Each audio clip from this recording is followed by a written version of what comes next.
Shalom. Selamat datang di ibadah Ignite GKI. Bersyukur kembali kita bersama-sama berkumpul di dalam ibadah pada hari ini. Semoga kita semua dalam keadaan yang baik ya. Meski kita terpisah jarak satu sama lain, percayalah kita selalu disatukan di dalam kasih Tuhan. Bener banget, kita semua patut bersukacita di hari yang Tuhan jadikan ini. Nah teman-teman, aku yakin pasti kita semua merindukan kedamaian di dalam setiap aspek kehidupan kita. Baik itu dari keluarga, pertemanan, studi, pekerjaan, bahkan hingga persekutuan dan pelayanan kita. Kita ingin menikmati semuanya dengan damai dan kedamaian merupakan salah satu hal yang kita butuhkan. Nah tapi kabar baiknya buat kita adalah kedamaian itu gak perlu kita cari. Tapi justru bisa kita ciptakan. Karena sejatinya Allah menghendaki kita untuk menghadirkan damai di dalam setiap kehidupan kita. Teman-teman, seperti yang tadi Haris sudah bilang, hari ini kita akan berbicara tentang damai, yaitu temanya damai melalui media komunikasi. Damai sejahtera harus kita nyatakan di media sosial kita. Kita diundang oleh Tuhan untuk menjadi pemberita damai di platform digital kita. Oleh karena itu teman-teman, mari kita bersukacita, kita sama-sama memuji Tuhan dengan bernyanyi Hari Minggu, Hari yang Mulia.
Teman-teman, Tuhan memanggil kita untuk menjadi pemberita damai di dalam kehidupan ini. Aku mengajak kita semua untuk bertanya kepada diri kita sendiri. Apakah kita sudah menghadirkan damai di tengah kehidupan kita? Apakah kita sudah menghadirkan damai di tengah keluarga kita? Dalam pertemanan, lingkungan pekerjaan, dan persekutuan kita? Atau apakah kita menolak memberitakan damai dan kita malah mencari damai untuk diri kita sendiri? Mari kita merenungkan kehidupan kita.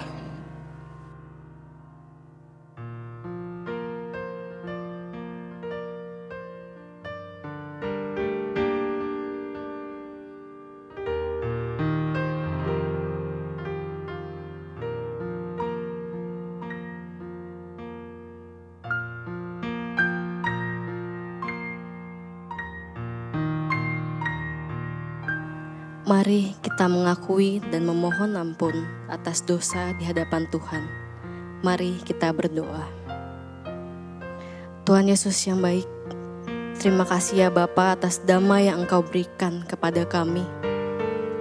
Maafkan kami ya Bapa ketika kami melakukan kesalahan kepada Engkau. Tidak menuruti apa yang Engkau kehendaki di dalam hidup kami.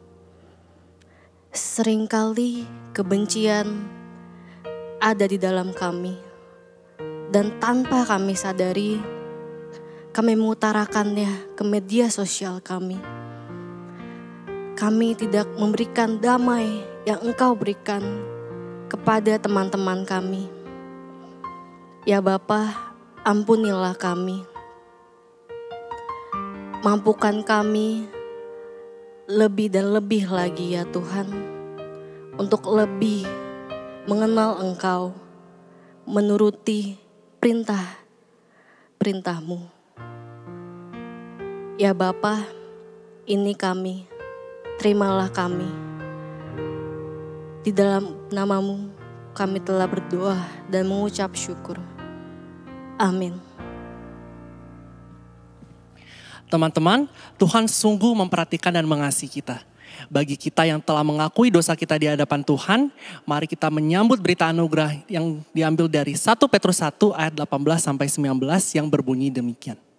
Sebab kamu tahu bahwa kamu telah ditebus dari cara hidupmu yang sia-sia, yang kamu warisi dari nenek moyangmu itu bukan dengan barang yang fana. Bukan pula dengan perak atau emas, melainkan dengan darah yang mahal, yaitu darah Kristus yang sama seperti darah anak domba yang tak bernoda dan tak bercacat. Demikianlah berita anugerah dari Tuhan. Damai Tuhan Yesus menyertai kita semua. Mari kita mengucapkan salam damai kepada orang-orang terdekat di sekitar kita. Salam damai, salam damai, salam damai. Kiranya kita semua dimampukan untuk menyambut panggilan Tuhan ini. Mari kita mensyukuri pengampunan dari Tuhan dan mempersiapkan diri untuk mendengarkan firman Tuhan. Kita bersama-sama menyanyikan Sungguh Indah.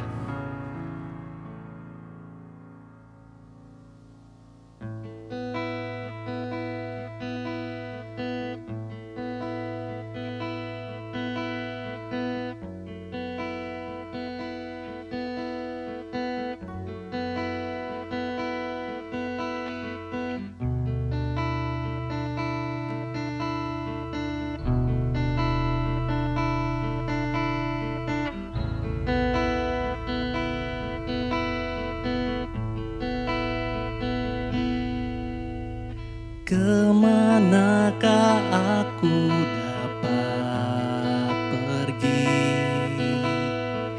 menjauhi rohmu yang suci, kau sahabat,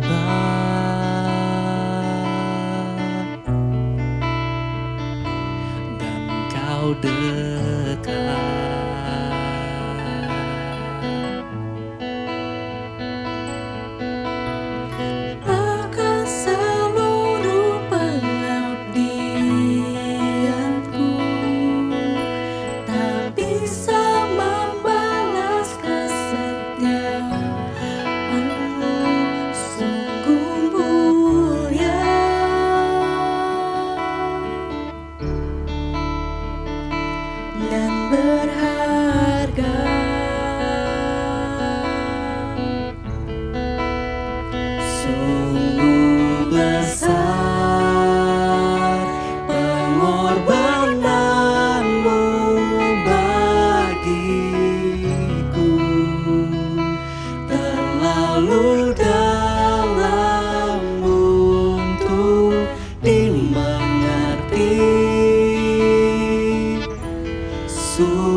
Seluruh pengabdianku tak bisa membalas kesetiaan.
sungguh besar pengorbananmu. Sungguh besar pengorbananmu bagiku, terlalu dalam untuk dimengerti. Sungguh besar Tuhan. Sungguh besar, sungguh indah yang kau pikirkan tentangku, tak terselami bagiku.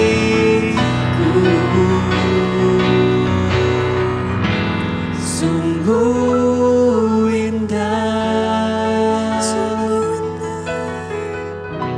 sungguh indah, sungguh indah.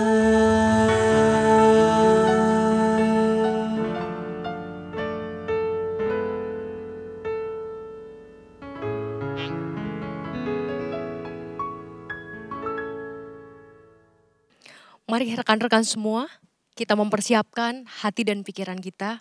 Kita menghadap Tuhan, memohon pertolongan Roh Kudus-Nya.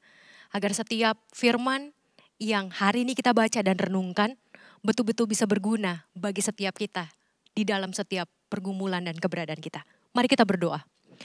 Tuhan Yesus, kami mengucap syukur kalau pada hari ini kami masih diberikan kesempatan untuk belajar bersama, untuk membaktikan diri kami bersama, dan terus untuk menyempurnakan kehidupan kami agar kami terus berkenan di hadapan-Mu. Biarlah Roh-Mu yang kudus yang menguatkan kami, mengokohkan kami, memberikan pembelajaran demi pembelajaran. Agar di tengah kemudaan kami menjadi teladan. Biarlah Roh Kudus-Mu yang menguasai hati dan pikiran kami, memberikan kami hikmat, kekuatan, serta sukacita untuk tidak hanya mendengar firman-Mu, tapi melakukannya dalam seluruh kehidupan kami. Tolonglah hamba-Mu di dalam keterbatasannya juga, dan biarlah Engkau memakainya sesuai dengan kehendak-Mu. Demi Kristus Yesus, Tuhan dan penolong kami yang hidup, kami berdoa dan mengucap syukur. Amin.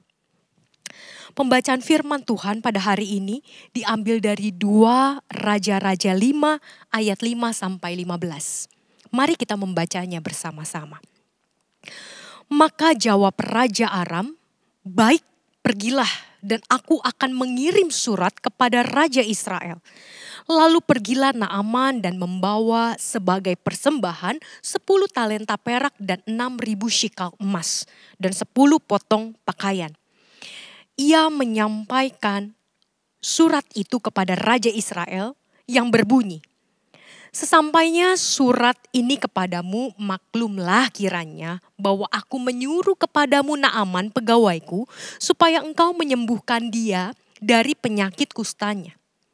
Segera sesudah Raja Israel membaca surat itu, dikoyakannya lah pakaiannya serta berkata, "Allahkah aku ini yang dapat mematikan dan menghidupkan, sehingga orang ini mengirim pesan kepadaku supaya kusembuhkan seorang dari penyakit kustanya? Tetapi sesungguhnya perhatikanlah dan lihatlah, ia mencari gara-gara terhadap aku." Segera sesudah didengar Elisa abdi Allah itu bahwa Raja Israel mengoyakkan pakaiannya, dikirimnyalah pesan kepada Raja. Bunyinya, "Mengapa engkau mengoyakkan pakaianmu? Biarlah ia datang kepadaku supaya ia tahu bahwa ada seorang nabi di Israel."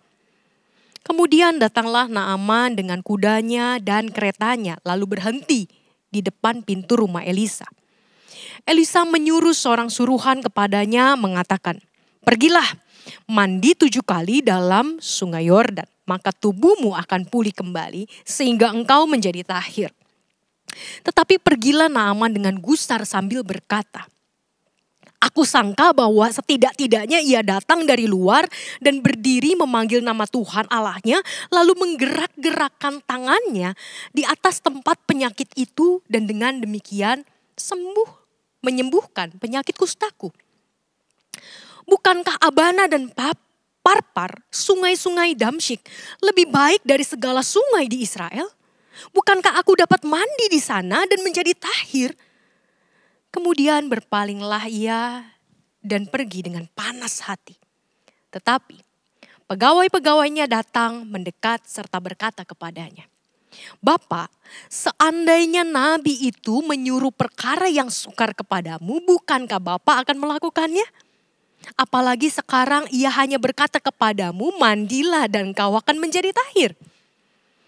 Maka turunlah ia membenamkan dirinya 7 kali dalam sungai Yordan, sesuai dengan perkataan abdi Allah itu.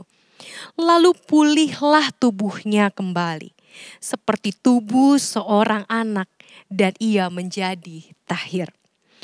Kemudian kembalilah ia dengan seluruh pasukannya kepada abdi Allah itu. Setelah sampai, tampillah ia di depan Elia dan berkata, sekarang aku tahu bahwa di seluruh bumi tidak ada Allah kecuali di Israel. Karena itu, terimalah kiranya suatu pemberian dari hambamu ini. Sedemikian jauh pembacaan firman Tuhan, berbahagia kita yang membaca, merenungkan, dan melakukannya setiap hari. Haleluya.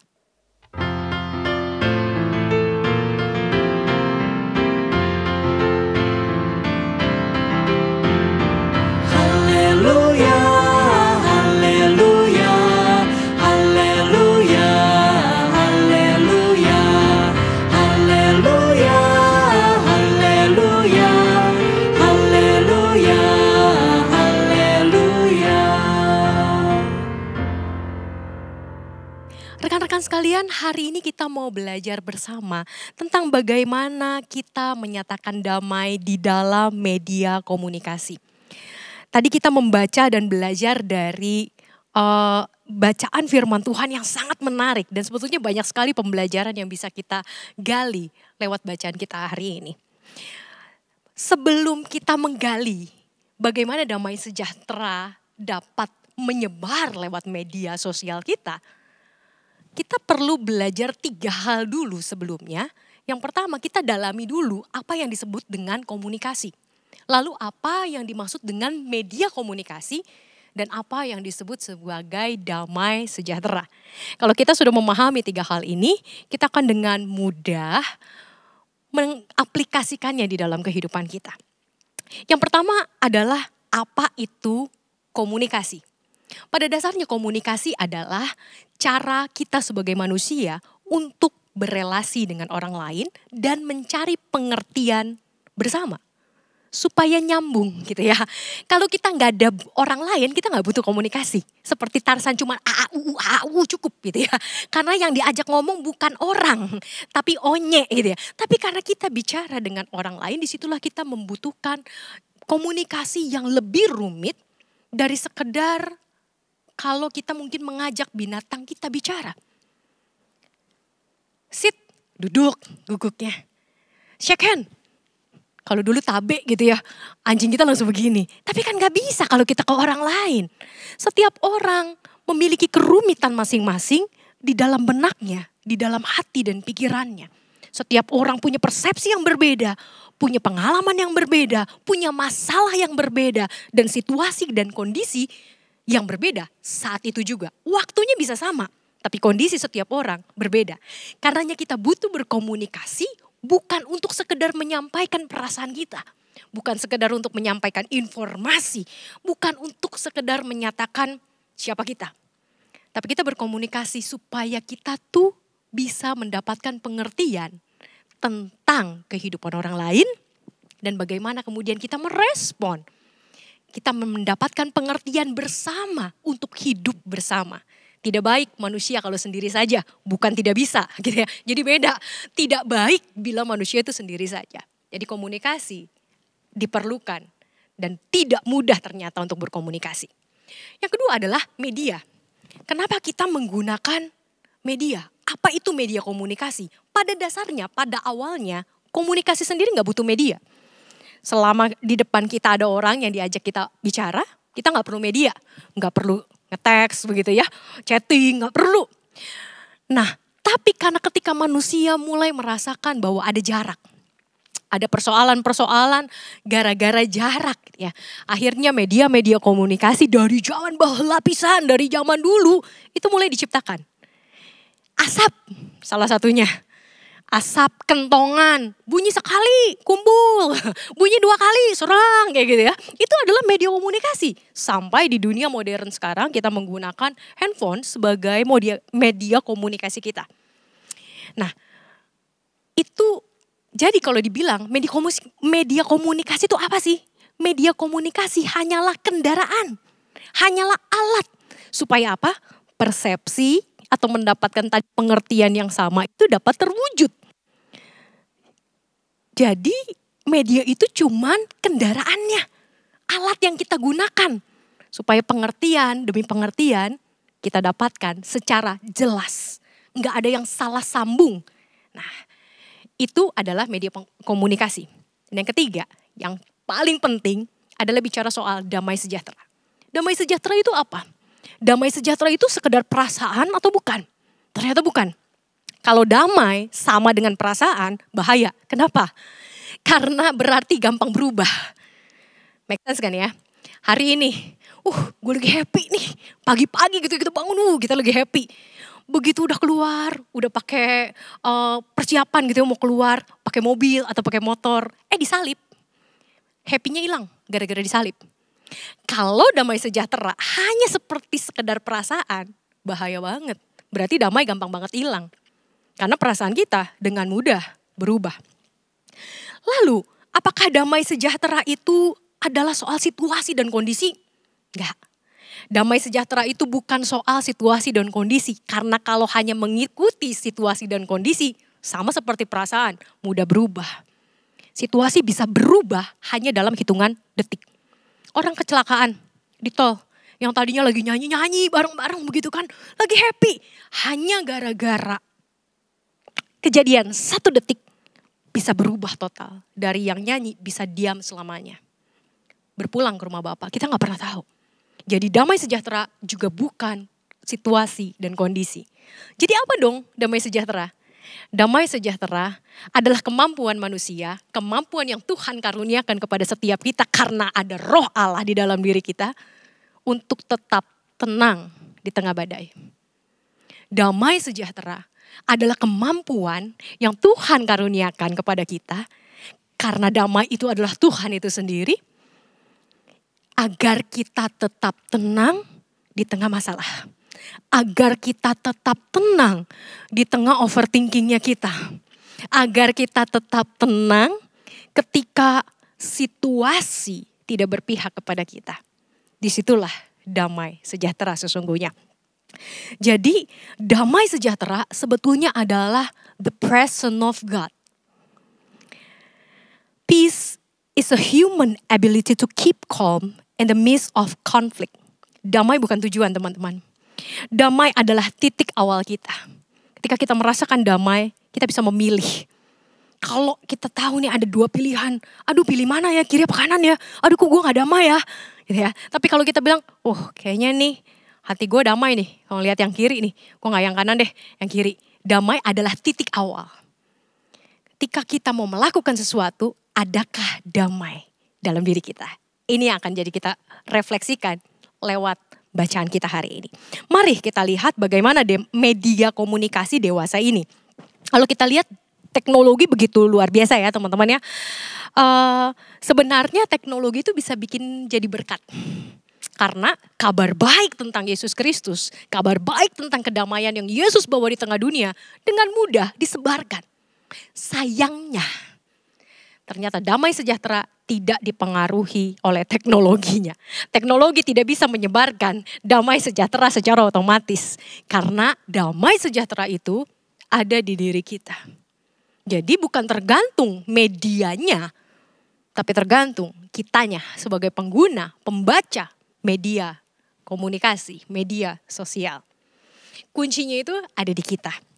Nah, rekan-rekan, persoalan terbesarnya di manusia, jadi kita mau lihat bagaimana bacaan ini mengajak kita untuk berefleksi sebagai manusia. Kita lihat lagi bacaannya tentang Naaman dan Elisa. Kalau kita perhatikan dari isi surat yang dibawa oleh Naaman kepada Raja Israel, itu perasaannya tuh sebenarnya harusnya kagum gitu ya. Naaman bawa surat, bahkan bawa persembahan gitu ya. Ada sebuah perasaan percaya kepada Raja Israel. Walaupun mungkin sebenarnya bukan buat Raja Israel gitu ya. Butuhnya untuk nabi. Tapi harusnya ketika Raja membaca itu, wow, kok dia percaya ya bahwa Allahku, Allah Raja Israel itu, Allah bangsa Israel itu adalah Allah yang luar biasa. Allah yang menakjubkan, Allah yang bisa memberikan mukjizat demi mukjizat.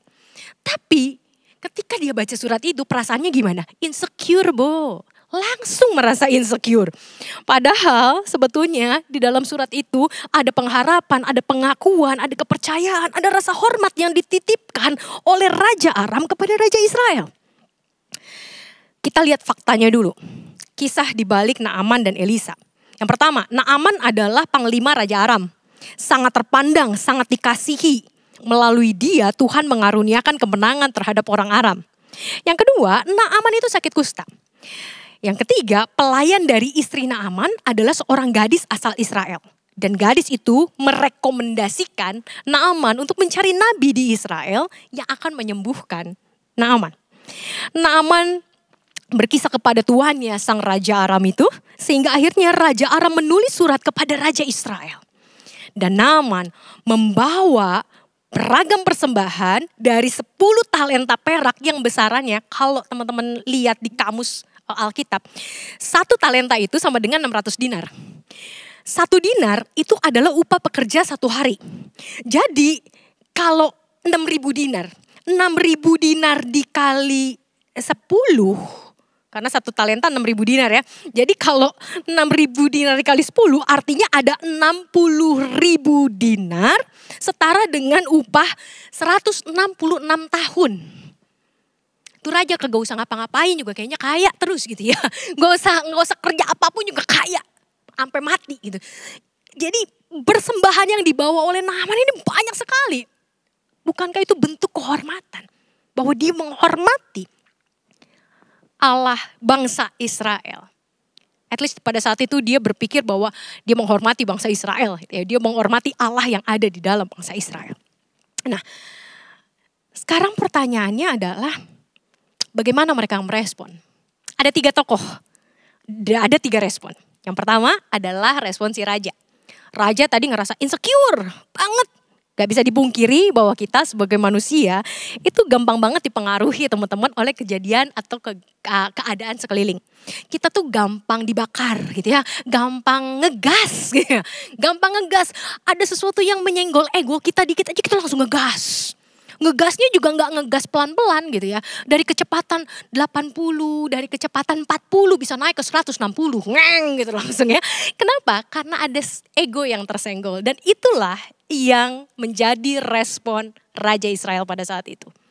Raja Israel yang harusnya menjadi raja yang responsif. Karena responsif itu artinya dia merespon berdasarkan tanggung jawabnya sebagai abdi Allah. Tapi dia jadi reaktif. Dan dia langsung negative thinking. Ini nih pasti cari gara-gara nih sama gue nih.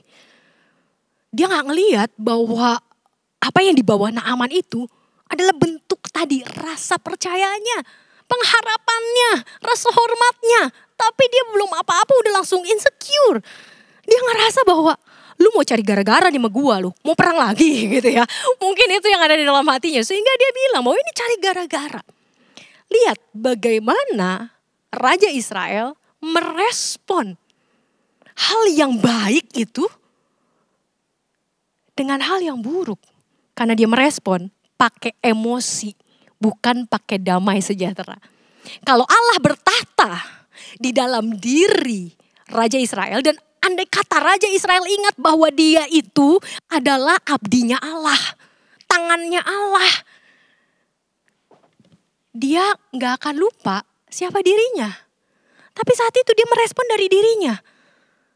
Karena merasa dilecehkan. Emang gue Allah? Ya, jadi ini pelajaran pertama dan kunci pertama yang harus kita miliki setiap hari ketika kita merespon segala sesuatu yang ada di media sosial, termasuk juga ketika kita mau menulis sesuatu di media sosial. Ketika kita mau menulis dan merespon, apakah kita didorong oleh emosi kita atau didorong oleh Roh Allah yang membuat kita tetap tenang dan tidak merespon secara reaktif, tapi dengan bertanggung jawab. Itu kunci pertama. Jangan merespon pakai emosi. Karena emosi bisa palsu. Emosi itu belum tentu nyata.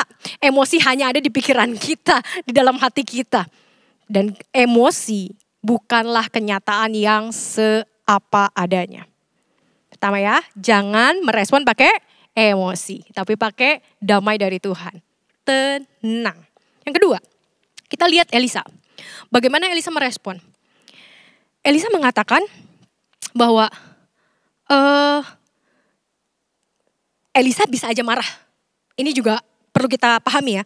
Elisa bisa aja marah karena dia tuh nabinya, bukan raja nabinya gitu ya. Dan bisa aja Elisa tuh merespon juga dengan egonya yang kesenggol. Nape dia yang dicari, nape yang datangnya ke dia bukan ke gua. Kan gua nabinya, ngapain dia nyari raja? Bisa ya. Tapi puji Tuhan ya, Elisa gak demikian sebagai nabi Allah. Dan dia mengatakan begini, kalau teman-teman perhatikan, biarlah ia datang kepadaku supaya ia tahu bahwa ada seorang nabi di Israel. Stop sampai situ. Enggak begini, biarlah ia datang kepadaku supaya ia tahu bahwa aku bisa menyembuhkan dia. Beda ya, nabi bagi bangsa Israel itu enggak sembarangan. Enggak bisa seorang mengatakan bahwa gue nabi loh, enggak bisa. Nabi itu harus benar-benar dipilih Tuhan, diurapi Tuhan dan terbukti segala sesuatu yang dilakukannya itu terjadi. Itulah nabi asli pada saat itu. Dan Tuhan sendiri yang mengurapinya secara khusus. Dengan mukjizat, dengan nubuat dan lain sebagainya. Kita lihat bagaimana Elisa merendahkan dirinya di hadapan Tuhan. Dia tahu, dia sadar dengan benar dia itu abdinya Allah. Dia tidak pernah membawa dirinya sendiri. Dia tidak pernah melayani atas nama dirinya sendiri. Dia tidak pernah melakukan pelayanan, mukjizat dan segala sesuatu yang luar biasa itu atas dirinya sendiri. Bagi dirinya sendiri. No. Dia ingat, dia itu abdi Allah. Dia itu tangannya Allah. Fokusnya tetap pada Allahnya. Sehingga apa? Sehingga Elisa bisa merespon dengan bertanggung jawab sebagai nabi Allah itu. Jadi kunci kedua adalah ingat siapa kita. Kita memang manusia, ciptaan Allah yang punya pilihan, punya kemerdekaan dan bisa mempergunakan kemerdekaan sesuka kita. Kalau dibilang kita merdeka sesuka-suka kita. Ya, tapi Tuhan memanggil kita juga untuk jadi hamba Tuhan.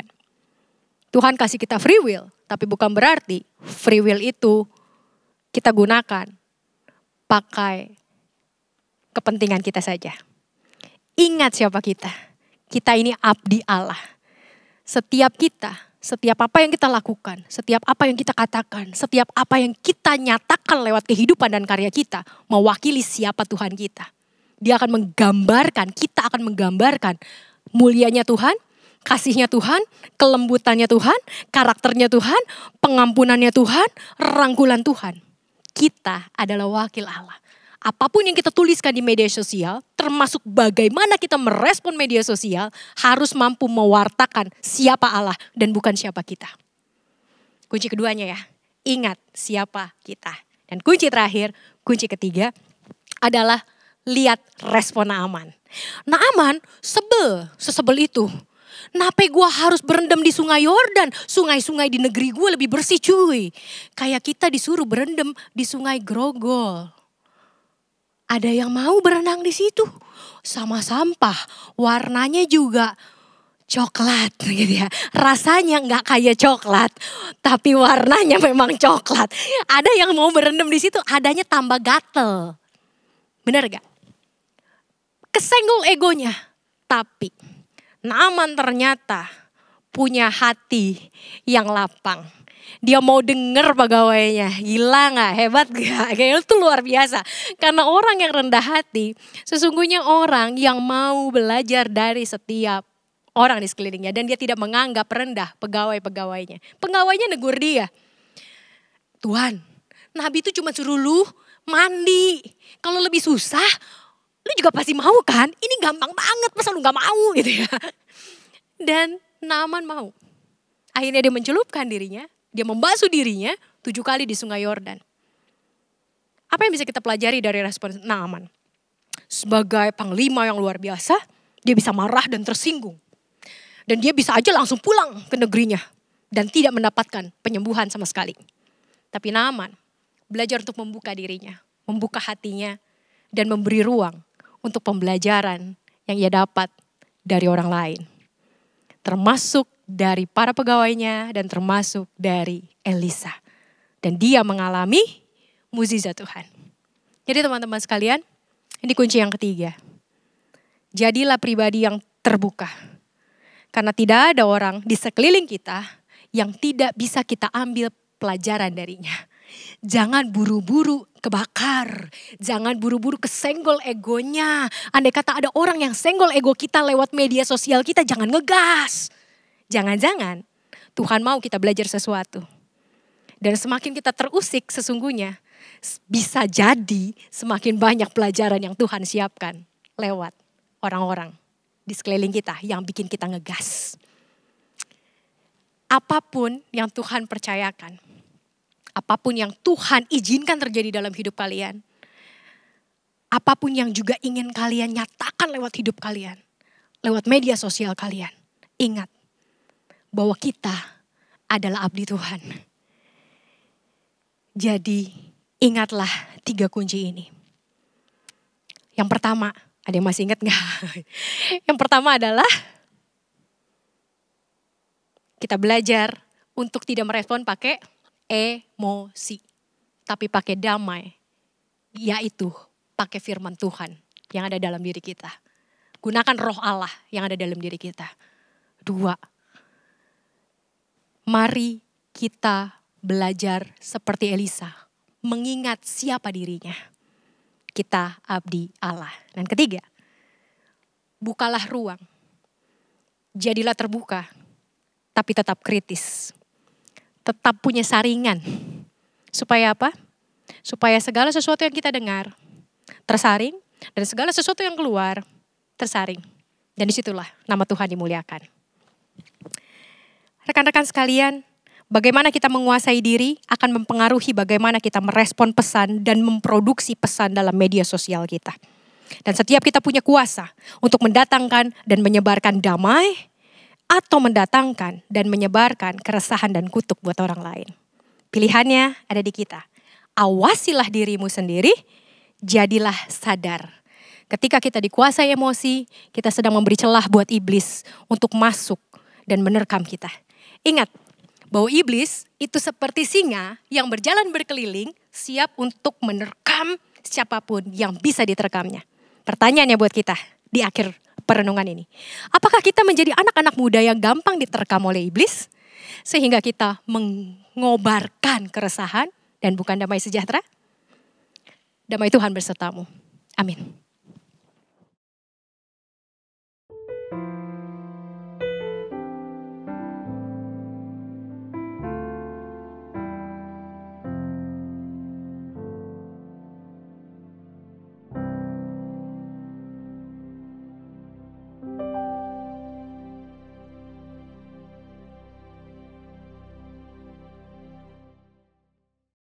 Marilah teman-teman bersama dengan umat Allah di masa lalu dan masa kini, juga masa depan, kita mengingat kembali janji baptisan kita dengan mengikrarkan pengakuan iman rasuli dengan sikap yang sempurna. Aku percaya kepada Allah, Bapa yang Maha Kuasa, Khalik langit dan bumi, dan kepada Yesus Kristus anak yang tunggal Tuhan kita, yang dikandung dari Roh Kudus, lahir dari anak darah Maria, yang menderita sengsara di bawah pemerintahan Pontius Pilatus, disalibkan, mati dan dikuburkan, turun ke dalam kerajaan maut, pada hari yang ketiga bangkit pula dari antara orang mati, naik ke surga, duduk di sebelah kanan Allah Bapa yang Maha Kuasa. Dan dari sana Ia akan datang untuk menghakimi orang yang hidup dan yang mati.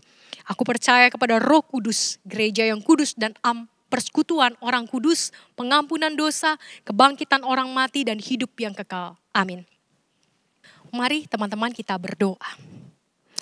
Tuhan, kami tahu di tengah kemudaan kami, sebagai anak-anak muda yang penuh dengan idealis, seringkali kami melihat segala sesuatu dari perspektif kami.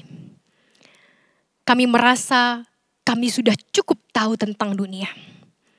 Ada kalanya kami merasa kami sudah mengerti dan mudah mengerti orang lain. Padahal sesungguhnya kami jauh dari mengerti. Bukan hanya mengerti orang lain, kadang-kadang kami pun tidak mengerti apa yang terjadi pada diri kami sendiri. Karenanya Tuhan, ingatkan kami senantiasa bahwa kami punya banyak keterbatasan, kami punya banyak kekurangan, kami punya banyak kelemahan. Sehingga tidak mudah kami menjadi takabur. Dan akhirnya media sosial kami menjadi bagian yang tidak mendatangkan damai sejahtera. Bahkan menjadi batu sandungan buat orang lain. Karenanya Tuhan tolonglah kami pertama-tama untuk menguasai diri kami sendiri. Karena kamilah pembawa damai itu. Apa yang kami ucapkan, apa yang kami katakan, apa yang kami tuliskan, dan apa yang akan kami post di dalam media sosial kami. Biarlah itu sesuatu yang menyenangkan hati Tuhan. Sesuatu yang membawa kemuliaan bagi Tuhan. Yang bisa menjadi pengingat baik bagi diri kami sendiri maupun bagi orang lain tentang siapa Tuhan, bukan siapa kami. Biarlah Roh Kudus-Mu yang berkuasa, biarlah Roh Kudus-Mu yang menopang kami, mengingatkan kami dengan lembut setiap harinya. Karena bagaimanapun kami tidak bisa lepas dari media sosial setiap hari sebagai kaula muda, terutama di tengah pandemi ini. Karenanya Tuhan, mampukanlah kami. Kami berdoa untuk gereja-Mu, secara khusus untuk Gereja Kristen Indonesia, di mana kami ada, melayani bersama, dan berbakti kepadamu. Biarlah GKI semakin hari, semakin menjadi berkat. Karena Tuhan yang memakai kami sebagai tubuh-Mu. Dimanapun kami berada, apapun yang menjadi panggilan kami sebagai anak muda, sebagai duta-duta Kristus di tengah dunia. Kiranya Engkau yang mengurapi kami dan yang mengutus kami. Kami mau berdoa agar GKI memiliki juga pemimpin-pemimpin yang semakin takut akan Tuhan. Sehingga pemimpin-pemimpin gereja-Mu ini dapat membawa Gereja Kristen Indonesia betul-betul jadi terang dan jadi teladan. Di tengah berbagai macam kelemahan yang kami miliki, keterbatasan yang kami miliki, tapi biarlah itu tidak menghambat kami untuk menyatakan siapa kami, yaitu anak-anak Tuhan. Kami berdoa untuk gereja kami masing-masing di dalam setiap pergumulan, setiap daya juang kami. Tuhan tolong, berikan hikmat kepada seluruh pemimpin yang ada di gereja kami, baik para pendeta, penatua, aktivis, para pelayan, para pengurus komisi. Berikan kami kesehatian, berikan kami untuk mengenal isi hati-Mu, isi pikiran-Mu, sehingga kami bisa jadi satu hati, menjadi satu di dalam Tuhan. Dan tidak ada roh perpecahan yang menguasai kehidupan kami bergereja. Tolong kami ya Tuhan. Kami berdoa juga untuk pemerintah kami, Republik Indonesia. Di tengah kondisi pandemi yang mungkin akan berubah menjadi endemi ini, pemerintah perlu mengambil keputusan strategis yang tidak mudah. Baik itu di dalam bidang sosial, pendidikan, kesehatan, dan lain sebagainya. Ditambah lagi kondisi virus baru yang mematikan, hepatitis yang menjangkit beberapa anak di Indonesia. Bahkan beberapa ratus anak di Jawa Timur. Tuhan, kami memohon kasihanilah kami. Berikanlah kepada para pemimpin kami hikmat dan bijak-Mu. Sehingga setiap keputusan yang diambil oleh para pemimpin kami sungguh mendatangkan damai sejahtera bagi Indonesia. Kuatkanlah mereka dan lindungilah mereka. Terima kasih Tuhan Yesus, kami mengangkat seluruh doa, harapan serta ucapan syukur ini ke dalam nama Tuhan Yesus Kristus, Tuhan dan penolong kami yang hidup. Jadilah kehendak-Mu Tuhan, sekarang sampai selama-lamanya. Amin. Teman-teman terkasih, mari kita memberikan persembahan kita sebagai ungkapan syukur kita atas cinta kasih Tuhan dengan mengingat firman Tuhan dari Mazmur 57 ayat 10 sampai 11. Aku mau bersyukur kepadamu di antara bangsa-bangsa, ya Tuhan. Aku mau bermazmur bagimu di antara suku-suku bangsa. Sebab kasih setiamu besar sampai ke langit dan kebenaranmu sampai ke awan-awan. Teman-teman dapat memberikan persembahan melalui transfer, melalui rekening gereja kita masing-masing.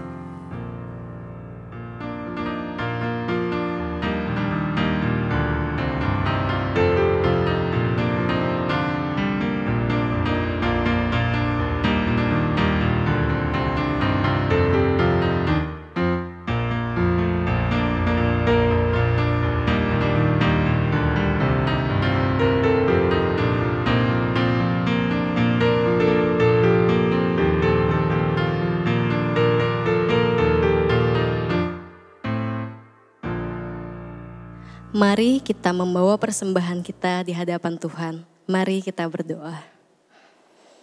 Tuhan Yesus, kami mengucap syukur ya Tuhan atas cinta kasih yang Tuhan berikan di dalam hidup kami. Saat ini kami mempersembahkan apa yang kami miliki kepadamu. Terimalah persembahan ini sebagai ungkapan syukur kami atas berkat. Berkati setiap majelis jemaat yang akan mengelola persembahan ini agar dapat menjadi kemuliaan-Mu ya Bapa. Di dalam nama-Mu kami telah berdoa dan mengucap syukur. Amin.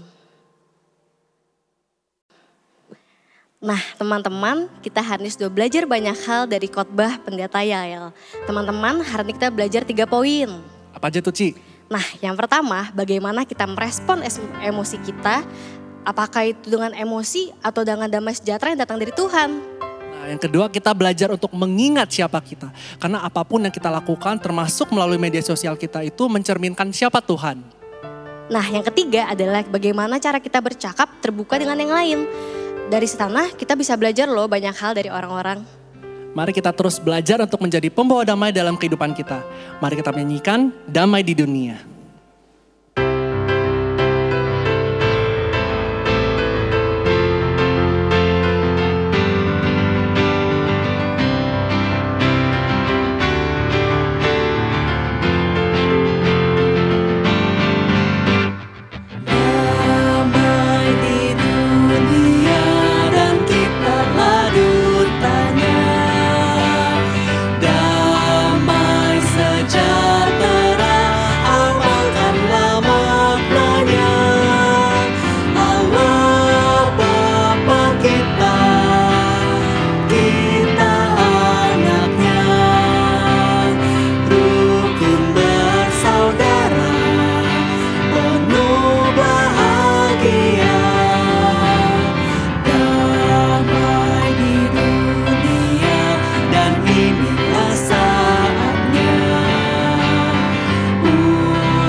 teman-teman, kita akan segera kembali di dalam kehidupan kita, di mana kita bisa jadi berkat dan membawa damai. Tapi pertama-tama damai itu ada di Tuhan. Arahkanlah hatimu kepada Tuhan dan terimalah berkat Tuhan. Kiranya Tuhan yang memanggil setiap kamu, menemani engkau, menguatkan engkau, meneguhkan engkau di dalam setiap karya dan lakumu. Hingga nama Tuhan dimuliakan dulu, sekarang, sampai selama-lamanya. Amin. Haleluya, haleluya, haleluya, amin. Di setiap kata dan karyaku, haleluya, amin. Haleluya, haleluya, haleluya, amin. Di setiap kata dan karyaku, haleluya, amin.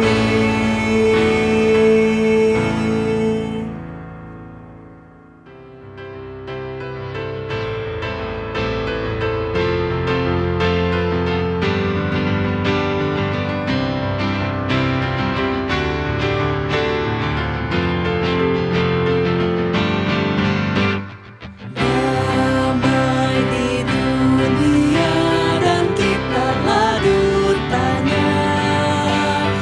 Damai sejahtera amalkanlah.